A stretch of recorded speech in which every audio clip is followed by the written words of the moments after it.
இன்னைக்கு வாழைப்பூ எப்படி க்ளீன் பண்ணுறதுன்னு பார்க்கலாம். நிறைய பேருக்கு வாழைப்பூ பிடிக்கும், ஆனால் வந்து எப்படி க்ளீன் பண்ணுறதுன்னு தெரியாமல் இருக்கும். அவங்களுக்காக இந்த வீடியோ. ஃபஸ்ட்டு இதை தனியாக பிரித்து எடுத்துடலாம். நீங்கள் ஒவ்வொரு லேயராக க்ளீன் பண்ணி வந்தால் தான் கரெக்டாக இருக்கும் உங்களுக்கு. இதை இப்படி பிரிச்சுக்கோங்க. மேலே இந்த மாதிரி தலை மாதிரி குண்டாக இருக்கும், அதை மட்டும் பிரித்து எடுத்துருங்க. கீழே இந்த மாதிரி ரெக்கை மாதிரி ஒயிட் கலரில் இருக்கும், இதையும் பிரித்து எடுத்துருங்க. இந்த மாதிரி எல்லாத்தையும் பிரித்து எடுத்துக்கோங்க. அது ரெண்டுத்தையும் நீங்கள் எடுத்தால் தான் உங்களுக்கு கசக்காமல் இருக்கும் வாழைப்பூ, இல்லைன்னா கசக்கும்.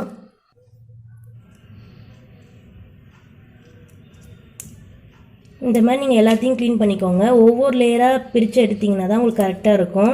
நீங்கள் மொத்தமாக ஃபஸ்ட்டே எடுத்துட்டீங்க அப்படின்னா உங்களுக்கு கருப்பாயிடும் நீங்கள் மொத்தத்தையும் கிள்ளி முடிக்கிறதுக்குள்ளே. நீங்கள் க்ளீன் பண்ணி எடுக்கிறத வேறு பாத்திரத்தில் வச்சுக்கோங்க. நீங்கள் இதிலேயே வச்சிங்க அப்படின்னா உங்களுக்கு கன்ஃபியூஸ் ஆகிடும்.